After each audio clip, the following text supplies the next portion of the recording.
할렐루야. 네, 한 주간 평안하셨습니까? 네, 그러실 줄 믿습니다. 오늘도 주님이 주시는 은혜로 충만해지시기 바랍니다. 오늘 함께 보실 말씀은 마태복음 17장 보겠습니다. 17장 1절에서 8절 말씀입니다. 마태복음 17장 1절에서 8절. 저희 여러분이 한 절씩 번갈아 가면서 읽겠습니다. 하셨죠? 엿새 후에 예수께서 베드로와 야고보와 그 형제 요한을 데리시고 따로 높은 산에 올라가셨더니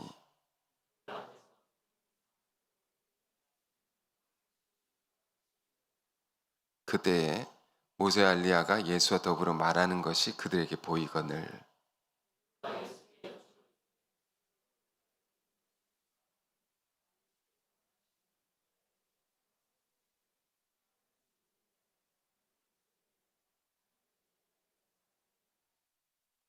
말할 때 호련히 빛난 구름이 그들을 덮으며 구름 속에서 소리가 나서 이르시되 이는 내 사랑하는 아들이요 내 기뻐하는 자니 너희는 그의 말을 들으라 하시는지라. 예수께서 나와 그들에게 손을 대시며 이르시되 일어나라 두려워하지 말라 하시니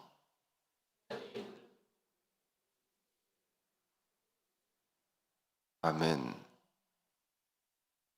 자, 오늘 변형이라는 제목으로 하나님 말씀 나누겠습니다. 이 본문에는 예수님께서 높은 산에 올라가셔서 변형되신 사건이 기록되어 있습니다. 변형이 뭘까요? 바뀌어졌다는 거죠. 예수님이 높은 산에 이 세 명의 제자들을 데리고 올라가셨는데 이 세 명이 누구라고 되어 있습니까? 베드로와 야고보와 요한입니다. 이 제자들 중에서도 12제자 중에서도 제일 중요한 또 세 명의 제자입니다. 근데 예수님이 그들 앞에서 변형되셨다는 거죠. 얼굴이 해같이 빛이 나시고 옷도 빛과 같이 희어졌더라. 그때 모세와 엘리야가 예수님과 대화하는 것을 제자들이 목격하고는 매우 놀라면서 너무 좋았던 것입니다. 그런 신비로운 체험인데 그래서 뭐라고 합니까? 산에 초막을 짓고 높은 산에 지금 올라간 상태거든요. 초막을 짓고 주님과 모세와 엘리야와 함께 살고 싶습니다. 너무 좋아서 이런 말을 한 겁니다. 그런데 갑자기 호련히 빛나는 구름이 그들을 덮으면서 하늘에서 음성이 들렸습니다. 이는 내 사랑하는 아들이요 내 기뻐하는 자라. 너는 그의 말을 들으라. 그랬더니 제자들이 듣고 어떻게 했다고? 심히 두려워했다. 두려움. 그러니까 예수님 나오셔서 일어나 두려워하지 말라. 그리고 제자들이 눈을 들고 보니까 모세와 엘리야는 보이지 않고 오직 예수님만 보이더라. 자, 이런 이야기입니다.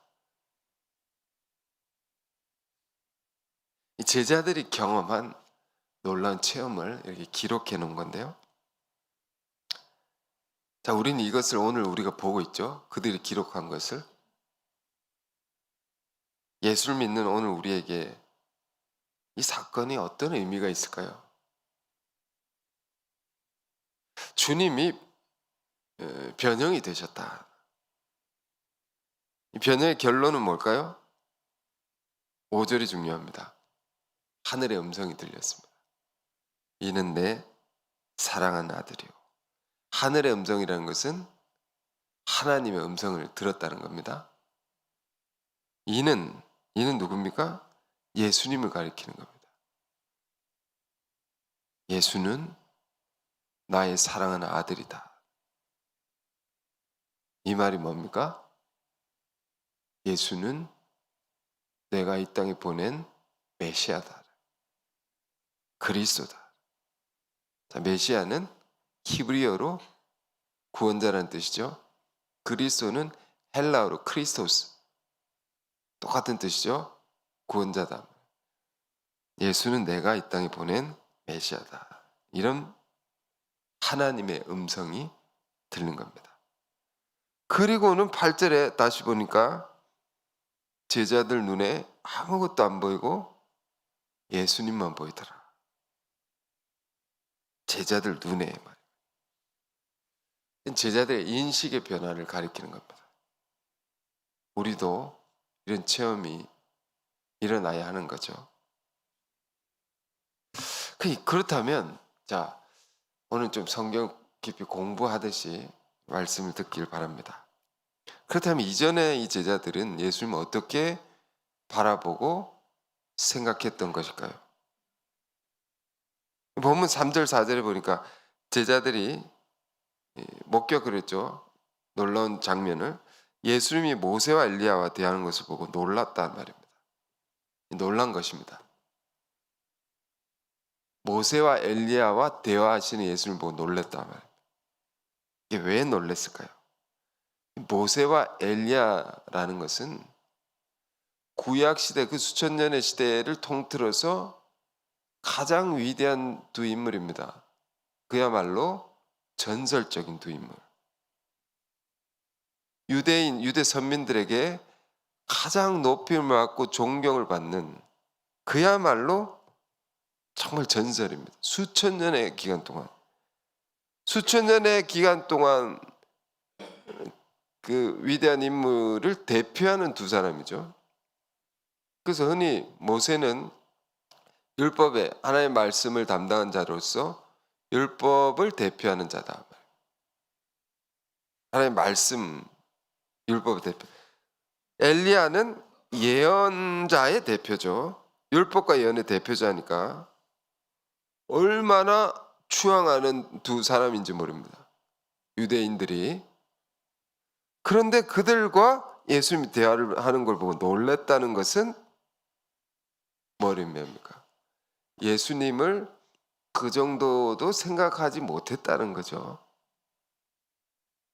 그들만큼으로도 생각하지 못하고 살았다라는 겁니다. 그래, 그들과 대하는 것을 보고 아, 역시 우리 예수님은 위대한 분이시다. 모세와 엘리야와도 이렇게 대화하실 수 있는 위대한 분이시지. 아, 그런 분을 내가 스승으로 모시고 살고 있구나. 아, 너무 감사하다. 너무 기쁘다. 그래서 이 기쁨을 표현한 말이 뭡니까? 아, 주님, 이 높은 산인데 제 기분이 이렇습니다. 초막이라도 3개 짓고 주님과 모세와 엘리야 같이 여기서 그냥 평생 살면 좋겠습니다. 이렇게 기뻐하고 있는데 갑자기 구름이 덮이면서 하나님의 음성이 들립니다. 하나님의 말씀. 그게 아니라는 겁니다. 너희 생각하는 그게 아니다 말입니다. 그 수준이 아니다. 그 차원이 아니라는 겁니다. 그는 나의 아들이라고. 하나님의 음성이. 이 말은 어떤 의미가 있습니까? 이 땅에 그 어떤 위인들보다도 그들과도 비교할 수 없는 메시아다. 우리가 일반적으로 세상에 보면 4대 성인 중에 한 분으로 예수님을 이렇게 얘기하지 않습니까? 세상에 4대 성인. 거기에 낄 분이 아니다는 겁니다. 그러니까 제자들 안에 엄청 충격과 놀람과 두려움이 이렇게 더 큰 놀람, 더 큰 두려움이 생겼다. 내가 일상적으로 늘 대화하고 만나시는 그분이 식사도 하고 그 말씀도 듣고 모시는 분이 누구라고요? 하나님의 아들이다. 너무 두려워했다. 그래서 이 변형 사건의 결론이 뭡니까? 제자들 눈에 뭐지? 예수만 보이더라. 모세와 엘리야가 보이지 않습니다. 그들과도 비교할 수 없는 이 땅의 모든 이름보다 뛰어난 분으로 제자들의 인식이 달라졌다. 여러분, 우리는 교회를 나오면서 또 성경을 배우면서 예수님을 어떻게 이해하고 바라보고 있습니까? 우리는 이미 기도 속에, 말 속에 예수 그리스도 이름을 기도했습니다. 예수 그리스도, 예수 그리스도. 이렇게 말하고 듣고 또 읽습니다. 근데 원래 이 말이 당연한 말이 아니었단 말입니다. 예수라는 것은 고유 명사죠. 우리 각각의 이름이 있는 것처럼 그리스도는 뭡니까? 보통 명사입니다.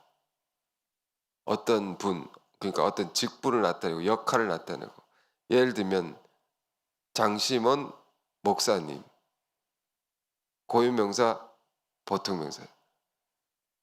누구누구 전도사님, 이름이 있고 그 직분이 있죠. 예수 그리스도, 이 그런 말입니다. 예수는 그리스도다. 이미 우리는 교회 나오면 예수는 메시아다, 예수는 그리스도라고 배우는 겁니다. 이미.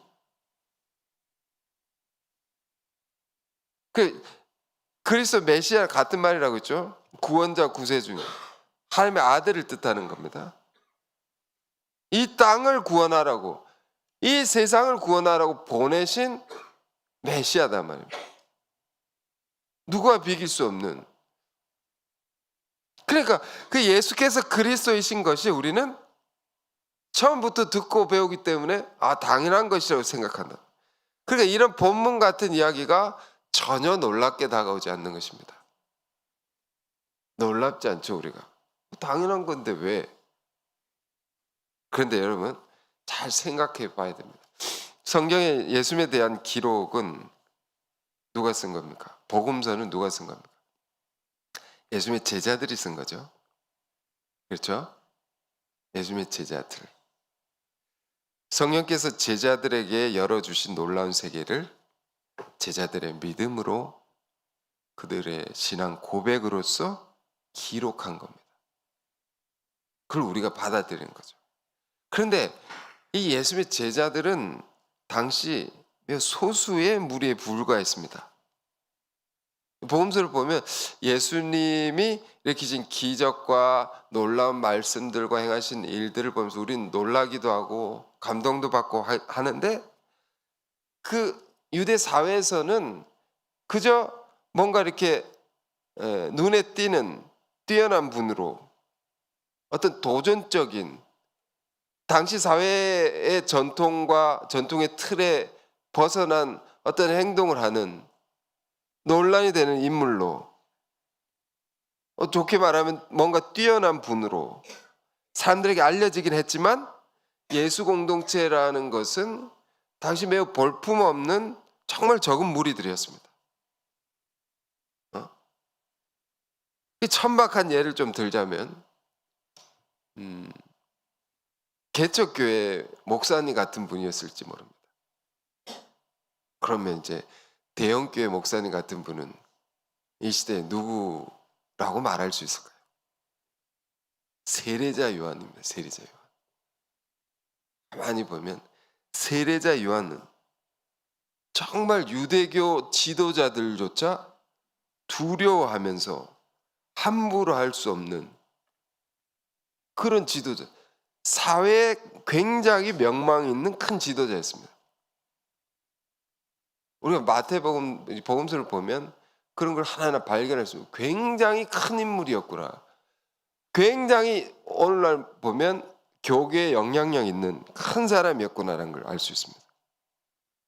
그에 비해 예수님은 놀라우신데 좀 초라한, 예수님을 데리고 다니는 사람들도 어부에 세리에 다 세상에 손가락질 받는 문제 아들, 그런 자들을 데리고 다니셨기 때문에 멸시했던 거죠.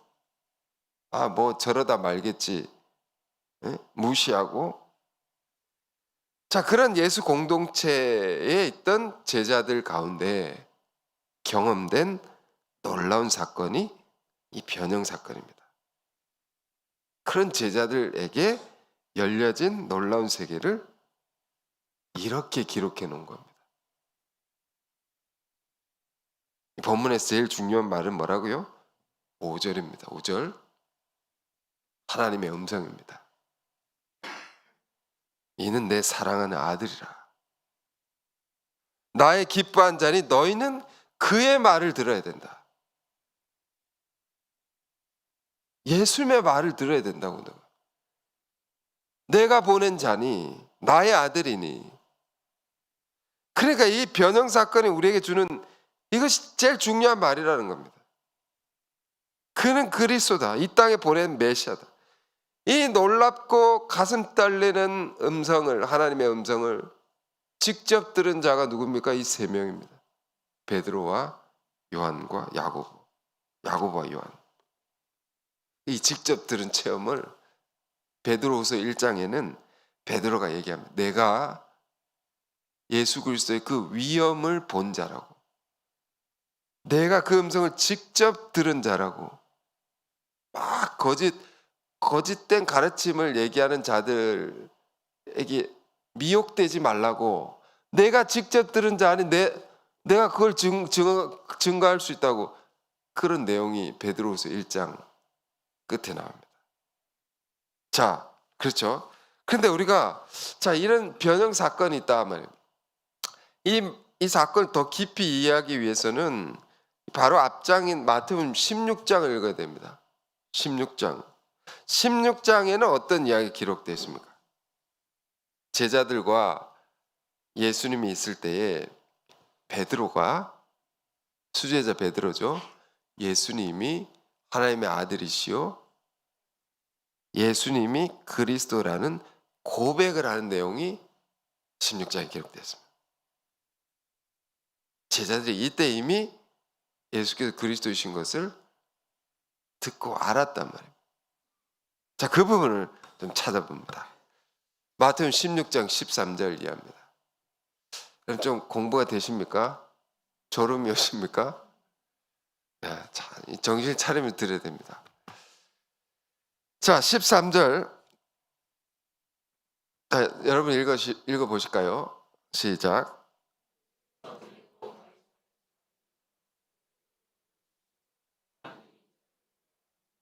자, 빌립보 가이사라라는 곳에서 예수님이 제자들에게 질문하고 문답합니다. 답을 얻는.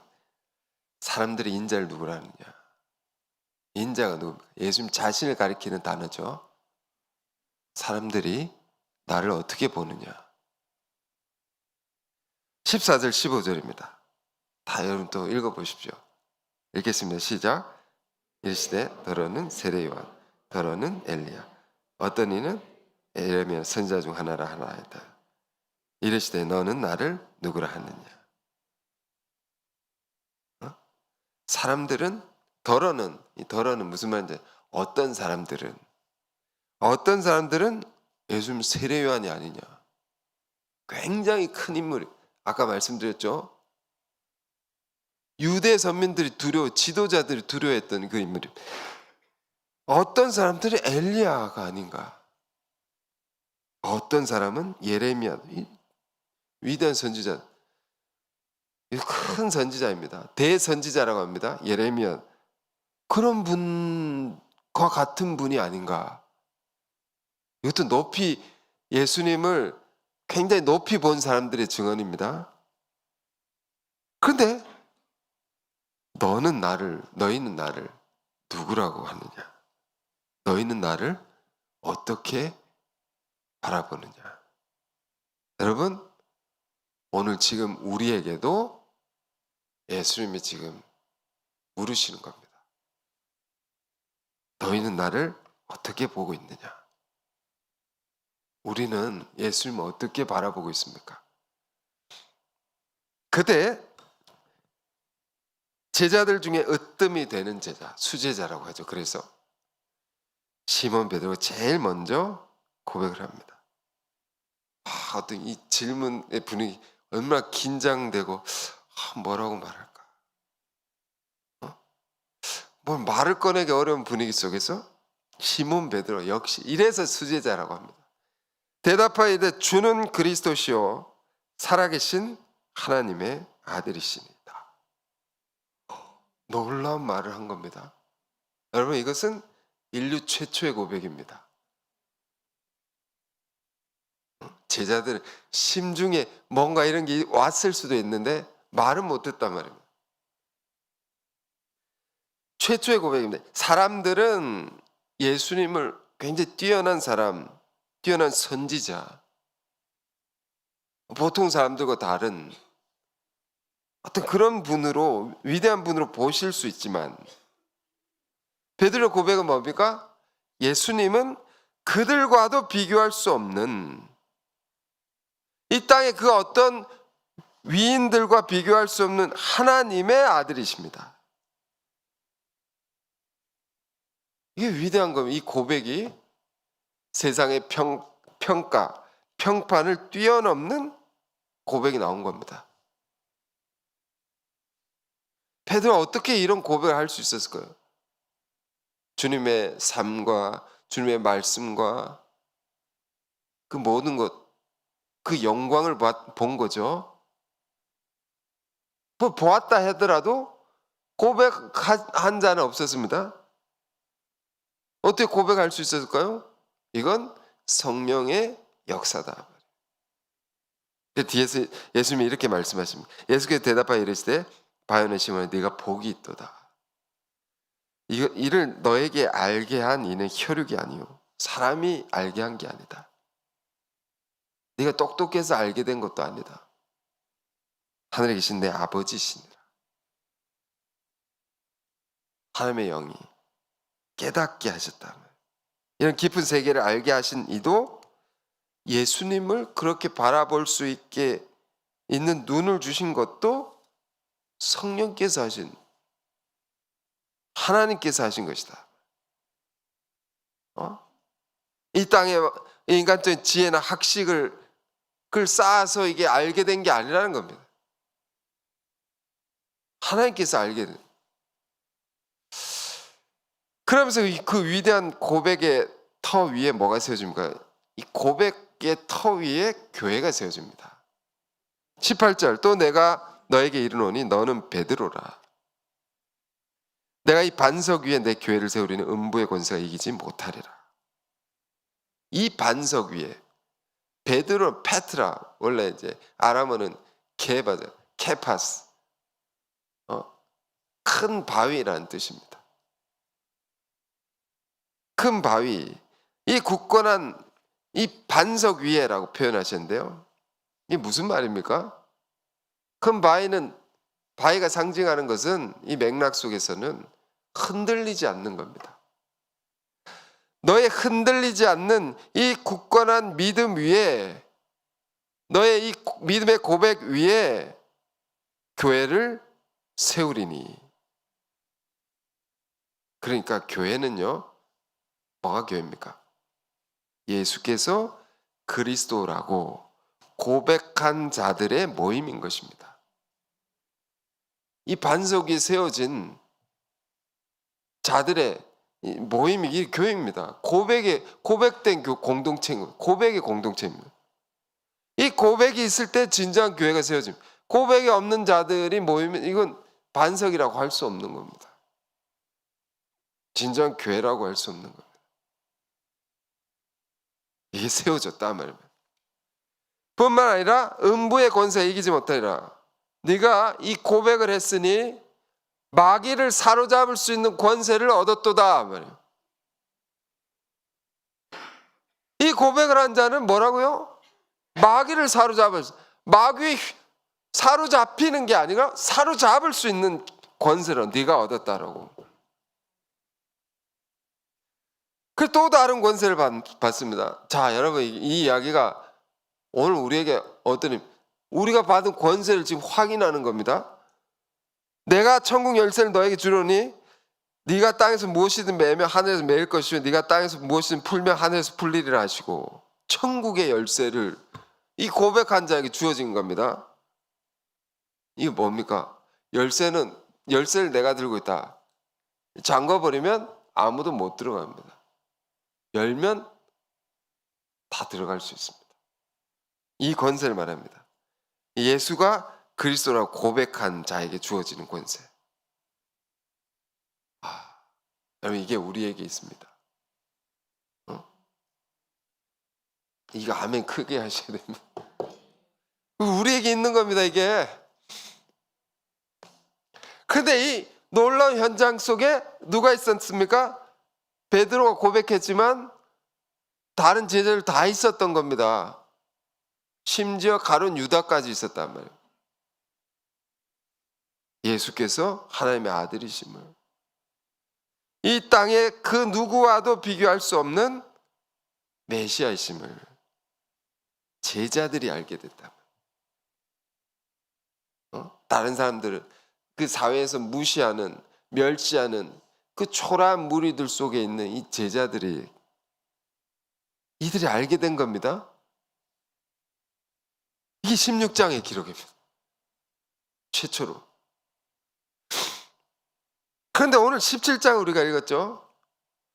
그럼 오늘 본문의 17장의 변형 사건은 왜 이게 일어난 겁니까? 이미 고백을 했고, 이미 하나님의 아들 예수께서 하나님의 그리스도이심을, 하나님의 아들이심을 알게 됐는데 왜 이게 필요한 겁니까? 왜 일어났는 겁니까? 아니, 우리가 똑같은 겁니다.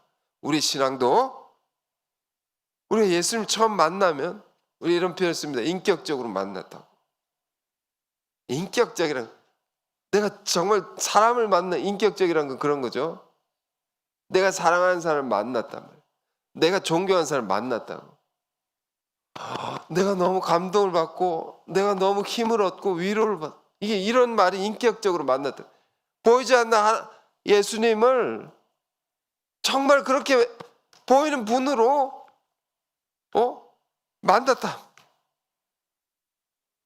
이렇게 우리 안에 있는 거죠. 없으면 있기를 원합니다. 그 우리가 예수님 처음 만났을 때 고백이 있습니다. 그러므로 우리 중생의 체험이라고 하죠. 예수 믿고 달라졌단 말입니다. 어떤 이 말씀을 들으면서 달라지고 변화를 받고, 어떤 이는 기도 중에 예수님이 나의 구주시구나, 예수님은 하나님의 아들이시구나, 나 같은 죄인을 살리기 위해서 이 땅에 오신 그런 분이구나. 우리가 그것을 믿음으로 일어난 놀라운 변화의 체험이 있는 겁니다. 구원받은 모든 자들에게. 이게 없으면 가짜입니다. 가짜. 근데 그 체험의 핵심은 뭡니까? 예수께서 그리스도라는 고백은 왜 그리스도입니까? 왜 구원자이십니까? 나 같은 죄인을 살려주셨기 때문입니다. 내가 얼마나 큰 죄인인가, 이걸 알면 알수록 나는 멸망받을 수밖에 없고 심판받아 죽을 수밖에 없는 자인데, 지옥 갈 수밖에 없는 자인데, 이런 나를 내버려 두지 않고 그 높으신 분이 이 땅에 오셔서 자기 생명을 바쳐서 내 죄의 값을 대신해서 치러주시고 나 같은 자를 살려주셨다고, 영원한 생명을 주셨다고. 이 놀라운 희생, 이 놀라운 사랑을 내가 알게 되므로 나 안에 이런 고백이 터져 나온다. 예수는 그리스도시라고, 나의 그리스도시라고. 이걸 우리가 믿음으로 받아들임으로 이 중생이 되는 거예요. 전혀 다른 내가 나로 태어난다라고, 다시 태어난단 말입니다. 새로운 인생을 살게 된단 말입니다. 이게 우리가 구원받은 체험임, 구원받은 것을 의미합니다. 이게.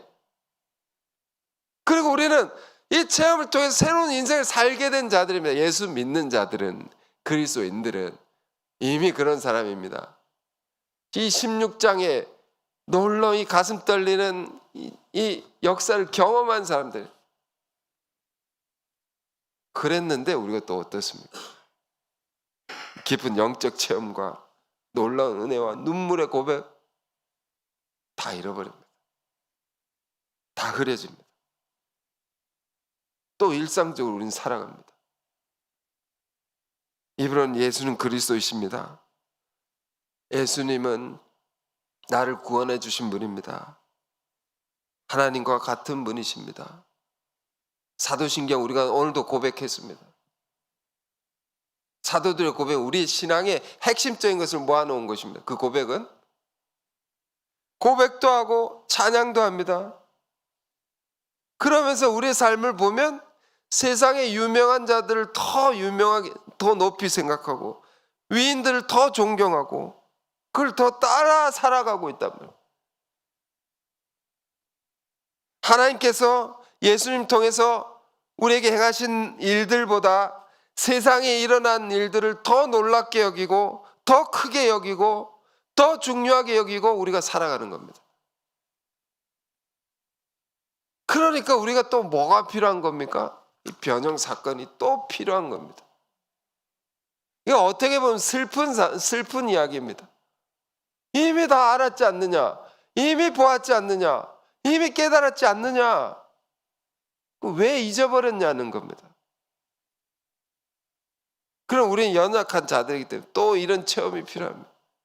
변형 사건. 진정으로 예수는 하나님의 아들이시오. 그분이 행하시고 이루신 일들이 이 땅의 그 무엇보다 중요한 일이고 위대한 일이로구나. 이 놀람, 이 깨달음, 이 두렵고 떨림, 이것이 또다시 우리에게 필요한 거다. 마치 누가복음 24장의 이야기와 흡사합니다. 엠마오로 가는 두 제자들이 그 이야기 여러분 잘 아시죠? 부활절 때마다 우리가 읽고 듣고 묵상하는 말씀인데 누가복음 24장에 엠마오로 가는 두 제자들. 엠마가 뭡니까? 자기 고향으로 돌아갑니다. 예루살렘에서 고향으로. 왜? 예루살렘은 그가 헌신했던 자리입니다. 거기서 고향으로 돌아갑니다. 왜? 예수님 돌아가셨다. 십자가 달려 비참하게 죽음을 당하셨다. 그런데 24장을 가만히 읽어보시면 이런 표현이 있습니다. 그들이 돌아가는데 이런 말을 합니다. 예수님이 다가오셔서 물으셨을 때, 부활하신 주님 물으셨을 때, 왜 당신의 얼굴이 그래가지고 울상을 짓고 내려가느냐? 당신 모르시오? 예루살렘에 일어났더니 그 일을 모두가 다른데 당신 모르시오? 그는 이스라엘을 구속할 자라고 우리가 알았는데 그가 십자가에 달려 죽으셨어. 이스라엘을 구속할 자라고 우리가 알았는데 라고 되어 있습니다. 이 말은 예수께서 그리스도이심을 우리가 알았는데 란 말입니다. 우리가 안자였는데 이러면. 그런데 십자가 사건 이후 그들은 절망하고 낙심해서 고향으로 돌아갔다. 돌아가는 길이었습니다. 그때 부활하신 주님이 그들 가운데 끼어들어서 그들의 대화 속에 끼어듭니다. 동행하십니다. 알아보지 못합니다. 이런 영적 정황이 우리와 똑같아라는 겁니다. 똑같은 겁니다. 함께 계신데도 없는 것처럼 우리는 살아가고 말할 수 없는 단식으로 우리를 돕고 계신데도 나는 혼자야. 나는 외로워. 나는 못해. 절망하고 낙심하고 살아가는 이 모습이 우리와 똑같은 것이다. 응? 그런데 누가복음 24장에 보면 이들의 변형 체험은 어떻게 일어납니까? 십자가의 깊은 의미를 예수께서 율법과 예언을 통해서 설명합니다. 성경을 풀어 말씀하실 때 그들의 가슴이 뜨거집니다. 성경은 어떤 성경을 풀어주셨을까요? 그래, 레위기와 이사야, 율법과 예언에 예수 그리스도에 관한 예언입니다. 그 예언이 십자가로 성취가 되었다는 것을 설명해 주신 겁니다. 십자가의 깊은 의미를 설명하시고, 그런데도 못 깨닫습니다. 데리고 가서 예수님 모시고 자기 집에 엠마오에 그까지 내려간 겁니다. 거기 자기 집에 예수님 하룻밤 묵으십시오. 날이 저물었는데. 그래서 식사를 했는데 예수님이 떡을 떼어 그들에게 나누어 주실 때, 떡을 떼어 나누어 주실 때에 그때 그들의 눈이 밝아져 주님을 보게 된지라. 떡의 떼어짐, 떡의 떼. 내가 생명의 떡이로라. 성찬식 때문에 늘 떼는 거 있지 않습니까? 그처럼 이게 내가 너에게 주는 것은 생명의 떡이다. 내 살과 내 피니 이 희생, 순환의 의미 희생이다. 나를 향한 희생의 의미를 깨달을 때 그 십자가가 나 같은 죄인을 살리기 위해서 그 고난을 당하셨다라는 것을 내가 깨달을 때, 그들이 깨달을 때 그들의 눈이 밝아졌다. 주님을 보게 되었다. 오늘 본문에는 예수밖에 보이지 않는지라. 예수만 보이게 됐다. 우리 신앙이 이런 면에서 눈이 감겨져 있습니다. 가려져 있습니다. 그래서 이런 변형 사건은 뭐를 의미합니까? 알아봐야 되죠. 알아봐야 된단 말이에요. 알아본다는 표현이 있습니다. 이게 중요한 말입니다. 예수께서 진정으로 그리스도이심을 알아봐야 된다. 이게 중요한 것입니다. 이런 진정으로 예수께서 하나님의 아들이시라는 것을 깨닫는 깨달음과 놀라움, 모든 이름 위에 뛰어난 분이시라는 이 인식의 변화가 우리 안에 다시 일어나야 된다. 이게 중요한 겁니다, 여러분. 우리 신앙이 이게 왜 중요하냐? 왜 중요한가? 도대체 그분이 바뀌었다. 이게 나와 무슨 관계가 있느냐? 우리는 그 예수님을 믿고 따르는 제자들이기 때문입니다. 그분을 내가 어떻게 바라보고 어떻게 믿고 따르느냐에 따라서 내 삶이 달라지는 겁니다. 믿는 대로 달라지는 겁니다. 믿은 대로 될지어다, 이런 말 여러분 복음서에서 많이 보시죠. 네가 믿는 대로 된다고. 믿는 만큼 되는 거라고. 우리가 믿는 만큼 우리 삶은 달라집니다. 우리가 믿는 만큼 상급도 영광도 달라진다면, 마태복음 10장 41절에 예수님이 이런 말씀을 하십니다. 너희가 선지자의 이름으로 나를 영접하면 선지자의 상을 받을 것이요, 의인으로 나를 생각하고 나를 영접하면 의인의 상을 받으리라. 이 말 속에는 뭐가 생략되어 있습니까?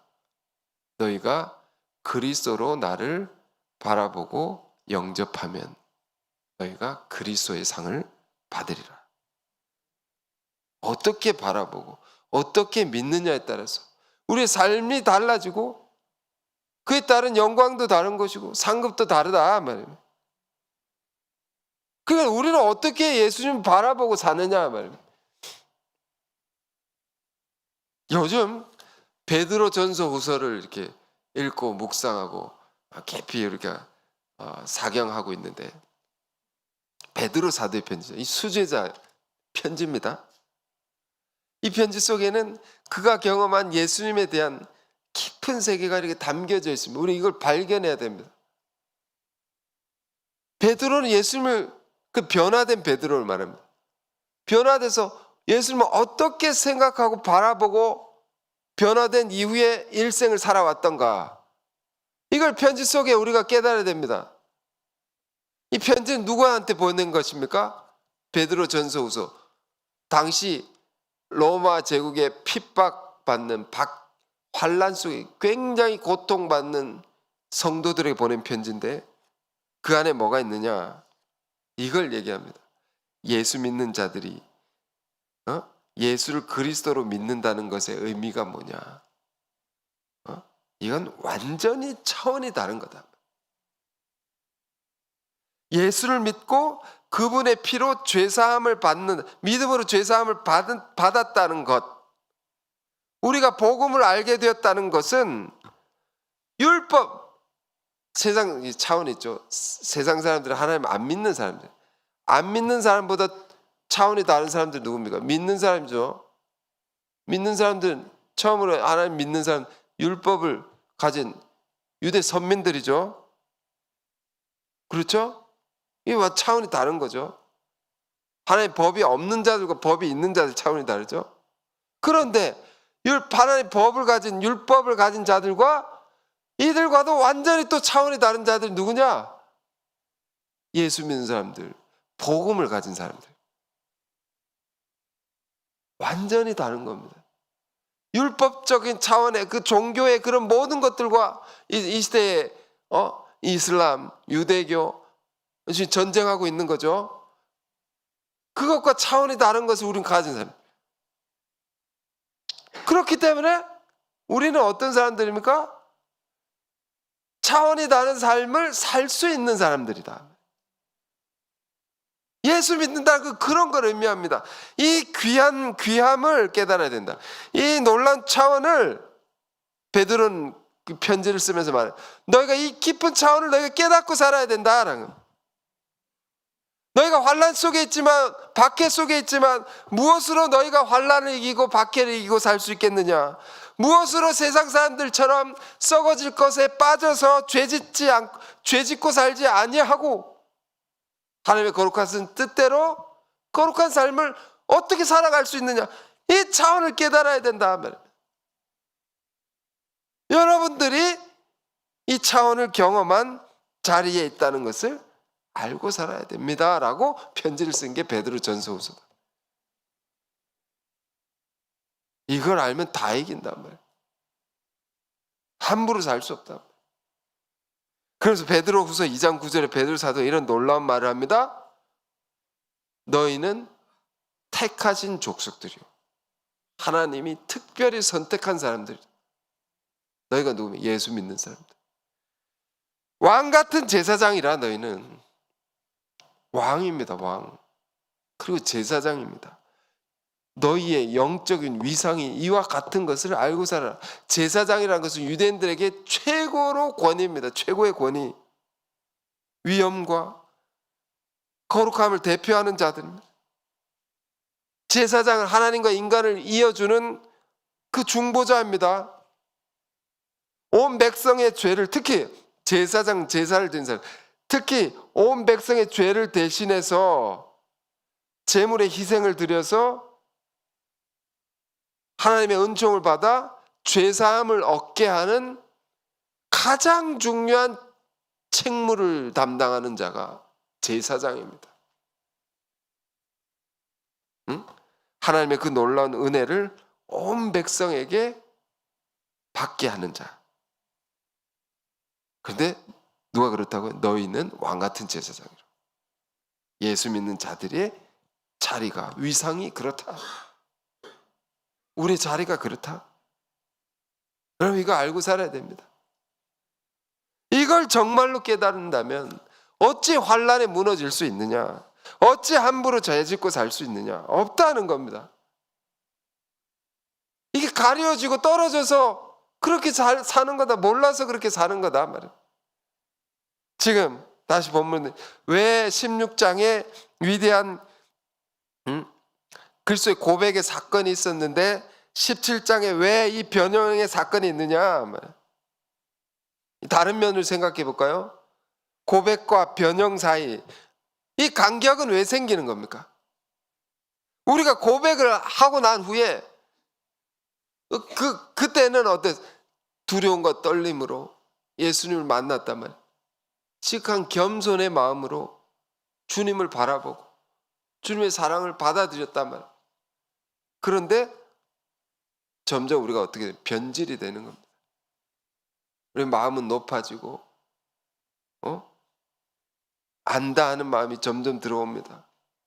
영적인 교만, 지적인 교만에 빠져 있습니다. 그게 우리 안에 가득 들어차 있으면 우리에게 열어주신 복음의 지극히 귀한 것을 잃어버립니다. 예수님을 만나게 된 예수님의 지극히 귀함을 잃어버리게 됩니다.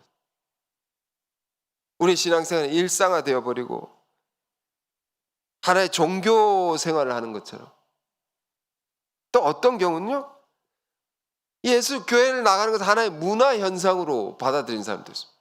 문화적인 어떤 연예인들도 교회 다니니까 그런데 그런 차원이 아니라는 것을 성경은 우리에게 말해주고 있습니다. 그런 차원이 아니다. 그럼 뭐냐? 사도 바울은 로마에 있는 교우들에게 말했습니다. 로마서 1장 16절, 내가 복음을 부끄러워하지 아니하노니, 이 말은 부끄러워했다는 겁니다. 누가? 예수 믿는 사람들이. 그러나 나는 부끄러워하지 않는다. 왜? 이 복음 모든 믿는 자들에게 구원을 주시는 하나님의 능력이 됨이라. 복음은요, 모든 믿는 자들에게 뭘 준다고요? 구원을 준단 말이에요. 구원. 내 죄로 말미암아 영벌에 처할 수밖에 없는, 영원한 심판에 떨어질 수밖에 없는 나를 이 복음만이 살려줄 수 있다. 건져낼 수 있다. 이걸 우리가 가졌기 때문에 세상이 아무리 크고 화려해도 아무런 내가 요동쳐 흔들리지 않고 부끄러워하지 않고 나는 담대할 수 있다. 당당할 수 있다라는 말입니다. 왜? 이 세상은 이 복음이 필요한 거기 때문에. 지가 아무리 잘나도, 아무리 돈을 많이 벌어도, 아무리 똑똑해도 그런 복음이 필요한 자는 죄인이라는 겁니다. 온 세상이 이 복음을 받아야 할 대상이라는 겁니다. 그걸 나에게 먼저 주셨으니 어찌 내가 부끄러워할 수 있으리요. 그걸 나에게 주셔서 이 뭡니까? 더 크게 보면 하나님의 구원 계획이라는 것이 있습니다. 이 땅을 향한 구원의 계획이 있단 말이에요. 온 인류가 죄를 극복해서 복음을 알아서 온 인류가 온 세상의 구원을 받는 그 위대한 역사로 우리를 먼저 부르신 겁니다. 그 복음을 전함으로 그 역사를 이루라는 겁니다. 그 하나님의 구원 계획에 부름받은 자, 하나님의 그 꿈을 우리가 꾸고 그 꿈을 이루도록 부름받은 자들이 우리라는 겁니다. 이게 우리라는 겁니다. 그러므로 우리가 하는 일들도 결코 일상적인 일이 될 수 없는 것이고, 우리의 삶도 사사롭게 살 수 없는 것이고, 내 먹고 사는 것만 생각하며 살 수 없는 것이고, 어떻게 살아야 됩니까? 예수로 말미암은 믿음, 그 믿음을 가지고 담대히 하나님의 뜻을 이루며 살아갈 자들이 우리라. 그렇게 우리가 살면 어떤 일이 일어납니까? 제자들이 변형되신 예수님을 보고 크게 놀라고 크게 두려움을 가졌듯이 우리가 이렇게 살면 세상이 우리를 보고 크게 놀라게 되는 겁니다. 세상이 우리를 보고 두려움을 갖게 됩니다. 짓밟히고 섞여가지고 소금이 맛을 잃으면 밖에 버려져 짓밟히느니라. 예수님의 말씀처럼 너희가 이걸 놓치고 살면 세상에서 아무런 영향력을 끼칠 수 없을 뿐 아니라 버려지고 짓밟힌다는, 오늘날 교회가 짓밟히는 이 현실을 우리가 생각해 보십시오. 왜 그런가? 우리가 이걸 잃어버렸다는 거예요.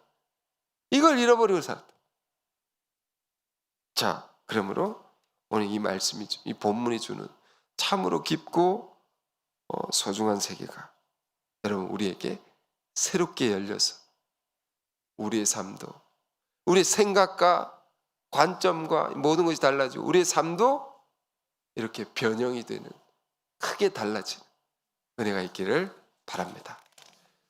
자, 기도하겠습니다. 은혜로우신 주님, 우리의 부르심이 얼마나 귀하고 얼마나 놀라운 자리로, 얼마나 놀라운 사명으로 주께서 우리를 부르셨는지를 우리가 알게 하여 주옵소서. 우리가 예수님을 믿게 되었다는 것은, 그것은 하늘과 땅을 지으신 하나님의 아들을 만나고 믿게 된 것임을, 그분이 우리를 구원하사 영생을 주시고 세상과 비교할 수 없는 위대한 사명을 주신 것임을 주여 우리가 진정으로 깨닫는 자 되게 하옵소서. 주님, 우리 안에 이미 열려졌지만 다시 가려진 세계, 우리 안에 이미 부어주셨지만 쏟아버린 은혜를 주여 다시 회복하게 하여 주옵시고, 우리 안에 새로운 변형 체험이 일어나서 거룩한 두려움과 떨림을 다시금 가지고 모든 이름 위에 뛰어난 이름인 예수 그리스도를 증거하게 하시고, 그분의 꿈을 우리가 함께 꾸고 그 꿈을 함께 이루어가는 예수의 제자들이 우리가 다 되게 하여 주옵소서. 예수 그리스도 이름으로 기도했습니다. 아멘.